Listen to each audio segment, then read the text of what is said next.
Toda vez que a gente pensa em culpa, a gente logo lembra da nossa vida, né, de mulher, não adianta. A mulher se culpa absolutamente em todos os momentos. Só que essa culpa, ela dificulta muito a felicidade da gente, né? Então, como a gente tem que agir com isso? Hoje, Sandra Almeida, que é psicóloga clínica, está com a gente. Seja muito bem-vinda sempre. Querida, é um prazer para mim Prazer estar é aqui. nosso sempre. E a gente sabe o quanto que a culpa atrapalha a vida da mulher, né? Principalmente das mães, né? É uma coisa assim impressionante, assim. Todo mundo sente um pouco de culpa em algum momento, em função de algum evento, mas a mãe, parece que isso tem um peso maior, né? Falou em mãe, falou em filho, a culpa parece que está presente ali. Mas a gente sempre acha que podia ter sido feito algo diferente em relação aos filhos, e a dedicação da gente, embora muitas vezes seja o máximo que a gente pode no momento, ainda é pouco pelo que a gente desejaria. Eu sempre digo, Kátia, que os pais são culpados que não têm culpa. Porque a gente faz o nosso melhor, né? Só que não necessariamente o nosso melhor é o melhor para os filhos. Agora, é uma arte você educar uma criança. É muito difícil. Eles não vêm com manual de instrução. E são todos diferentes, E são né? diferentes. Então, a gente tem que se virar ali, a gente vai aprendendo por erro, por descarte. Você vai, né? Você vai tentando acertar. Agora, também é verdade que a culpa não é comum a todas as mulheres. Mas acho que a maioria delas, não é? A maioria sente. Mas tem mulher que lida numa boa com isso, viu? Ah, então o que elas fazem para a gente aprender, para a gente viver mais tranquila? Eu acredito que elas pensem dessa forma. Olha, eu fiz o meu melhor e esse é o máximo, isso é o que eu tenho para oferecer. E aí elas ficam mais tranquilas. Agora, isso numa geração mais nova, viu, Kátia? Porque mulheres da minha idade, realmente essa questão da culpa foi algo assim terrível, porque culpa por não ter feito tudo o que gostaria, culpa por trabalhar fora, que na verdade essa culpa é a número 1, né? Aqui elenca todas as outras. Culpa por não estar suficientemente ali com o filho, porque na verdade a gente sempre ouviu falar, não é a quantidade do estar junto, mas a qualidade. Só que hoje você percebe que as mães não conseguem nem mesmo ter qualidade nesse pouco tempo que lhe resta. Mas né? não é porque a criança também vai aprendendo a reconhecer essa culpa da mulher, onde ela tem essa dificuldade maior, e é justamente ali que ele vai cutucando? Perfeito. A criança, ela manipula.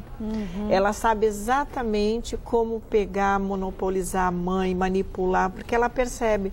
Então, uma mãe que chega em casa, por exemplo, ela pode suprir o filho pela sua ausência com coisas materiais, com presentes, com guloseimas, doces.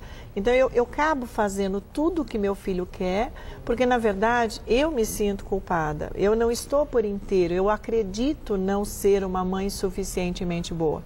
Mas, normalmente, nós somos. Mas a gente carrega essa culpa. Isso é uma coisa também que vem muito da nossa sociedade. Para você ter uma ideia, por exemplo, antigamente era muito bonito um bebê gordinho. Hoje não mais, né? Você olhava, então é assim, nossa, que mãe cuidadosa, olha como essa criança é bem cuidada, mas não necessariamente. Às vezes a criança estava com uma alimentação inadequada e por isso estava tão fofinha. Hoje a gente sabe que não, uma criança gordinha não é necessariamente sinal de bons tratos, e sim, de repente, de uma alimentação que está inadequada. De um problema de saúde, né? Pode ser, ou até mesmo por hábitos alimentares errados dessa família. Então, na verdade, essa questão da culpa é terrível. Uma mãe que tem que colocar um filho na escolinha, é terrível. Você vê a criança entra chorando e a mãe sai arrasada chorando também. Agora, eu não sei o que é pior. Quando a criança entra chorando e a gente sai arrasada, ou quando a gente sai arrasada porque a criança dá tchau na porta e não dá a menor pelota pra gente. Eu não sei o que deixa a mulher pior. É verdade. Uma situação ou noutra, né? Mas isso acontece mesmo. Assim, hoje as crianças, elas vivem muito trancafiadas em apartamento, com videogame. As crianças não podem mais sair pra rua. E muitas têm até uma agenda de executivo, né? Que é uma coisa absurda. Tudo ela lotado, tem, né? Sabe, você olha, você fala, mas que horário que essa criança brinca? Vai ser criança quando? Pois é. Então, quando os filhos, na verdade, fazem alguma coisa que a gente não concorda, a gente se culpa, porque você fala, olha, aconteceu isso, porque estava na mão de empregada, estava com a babá, estava com a avó, se eu estivesse olhando não aconteceria. né? Se eu tivesse, de repente, estudado um pouco mais, eu não estaria precisando trabalhar até hoje. Ih, mas no mundo do si cabe tudo, né? Pois é. No mundo do si, tudo se encaixa, não perfeitamente, mas se encaixa com a dificuldade do momento. Sim, sim. E aí que eu acho que a culpa aumenta, porque a gente Então, começa a mas entrar num questionamento contrário, né? A culpa é uma coisa muito importante da gente. Achei tão legal quando vocês escolheram esse tema, porque é uma coisa muito presente na vida do ser humano, né? Todos nós sentimos num grau mais elevado ou menor. Mas a culpa também, convém a gente dizer que ela é típica de quem é muito perfeccionista. Isso é uma verdade. Toda pessoa que é muito exigente, muito controladora, então normalmente muito criteriosa, muito responsável. Então, assim, ela se culpa porque ela não consegue fazer aquilo que ela idealizou, que ela pensou. É, porque a gente quer ter a vida tão organizadinha e sabendo tudo o que pode acontecer, quando alguém sai do eixo, alguma coisa sai do eixo, a gente já não sabe o que até fazer. Porque é um encadeamento de coisas, né, Kátia? A gente faz uma coisa, depois você depende, para que você dê seguimento, você depende de outra pessoa. Então, assim, a gente precisa, né, da secretária do lar, a gente precisa dos professores do colégio, você precisa da babá, você precisa dos amigos, dos familiares. Então, a gente não pode ter essa pretensão de fazer tudo sozinha. É, mas o bom é que a gente tem o tempo como nosso aliado, e às vezes a gente, com o tempo, a gente vai vendo, não adianta. Se a auxiliar da sua casa não faz as coisas como você, é a vida, ela faz o dela melhor também. Ela pode. E sua vida não vai mudar, porque ela não guarda a louça de um jeito, guarda de outro. Não é verdade? Mas você sabe que essa questão de não conseguir delegar, isso é uma coisa muito importante da gente estar sinalizando, porque tem muita gente que tem até mesmo mães que têm depressão pós-parto por conta dessa culpa. Tá? Tem umas que não querem olhar o bebê, não conseguem, não se dão, não se permitem olhar, cuidar dessa criança com o auxílio das avós, enfim. Mas por medo de errar, será ou não? Tem ou mães que se sentem muito culpadas, por mais que elas fazem, elas assim não conseguem pedir ajuda, não delegam as coisas e elas tomam conta, elas se apropriam do bebê de uma maneira integral e aí elas correm um sério risco de deprimir. Mas por quê? Ela acha que se ela entregar o bebê, o recém-nascido, para alguém, a pessoa não vai cuidar direito. Já por conta desse perfeccionismo que algumas têm.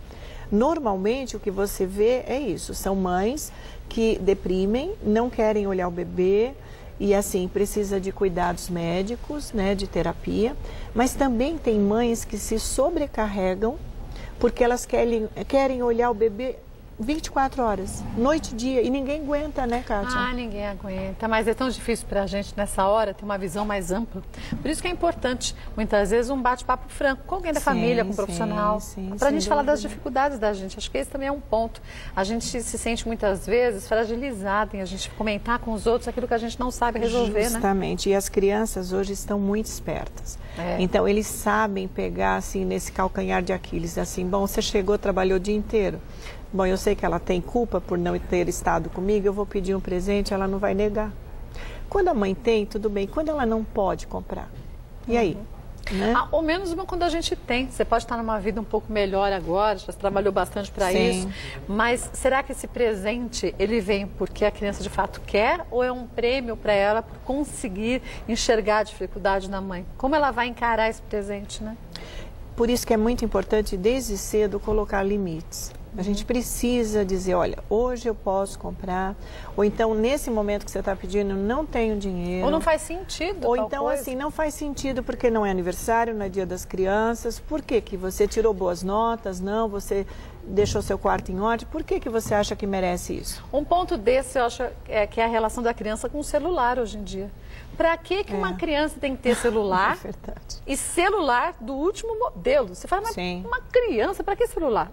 A criança precisa, a não ser assim, vai para a escola, quando sai da escola liga para a mãe, sei lá, qualquer coisa do gênero. Agora, para conversar com o amiguinho, celular, não é um pouco descabível isso? É tudo muito precoce, não é, Kátia? Você vê meninas de 8 anos, parecem mocinhas, elas estão de salto, elas estão com roupa de pré-adolescente. Então, eles estão perdendo a infância. E isso é muito sério. Mas será que essas crianças que não aproveitaram a sua infância, porque eu aproveitei a minha infância, eu sou cheia de cicatriz. De tanto que eu corria na rua, caía, brincava com o menino. Eu brinquei muito também. Eu também, quer dizer, a gente curtiu a infância da gente. Sim. Será que essas crianças que não curtem a infância, quando adultas, não vão tentar ter uma volta desse tempo que não queriam fazer nada e podiam não fazer nada, e agora eles têm que ter responsabilidade? Então, o que a gente vê muito é que essas crianças que não souberam lidar com limites, que não tiveram que fazer concessões, quando chega na adolescência, se tornam adultos, muitas vezes com transtorno de conduta. Porque eles não têm limite. A vida inteira se colocou tapete vermelho, tudo era permissivo. É o reizinho ou a rainhazinha, é o reizinho, né? Sabe? Foram criados assim numa bola de cristal, onde assim, com um excesso de superproteção. Só que a sociedade, a vida, né, na vida adulta não é assim. Não mesmo. Né? As pessoas não são acessíveis, as pessoas não são tolerantes. A vida com os outros, com os demais, é muito difícil. E às vezes com essa questão da superproteção, né? Porque tem mãe que por conta dessa culpa superprotege. Só que você estraga seus filhos. Você não deixa que eles se preparem adequadamente para conviver em sociedade mais tarde. A vida da gente não é feita basicamente de frustrações? Justamente. Quantas frustrações a gente tem num dia? Justamente. De vários níveis, mas a gente tem. Muito bem lembrado, Kátia. Quer dizer, então será que não é um capricho? A gente muitas vezes não cede a um capricho da criança, não uma vontade?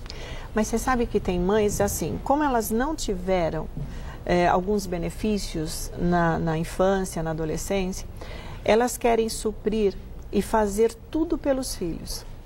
E às vezes você se depara com famílias onde a família não tem condições financeiras de realizar aquela demanda, a solicitação das crianças. Tênis caro, por exemplo. Eles compram, se dividam todo, sabe, assim, vão fazendo os gostos das crianças. Não pode.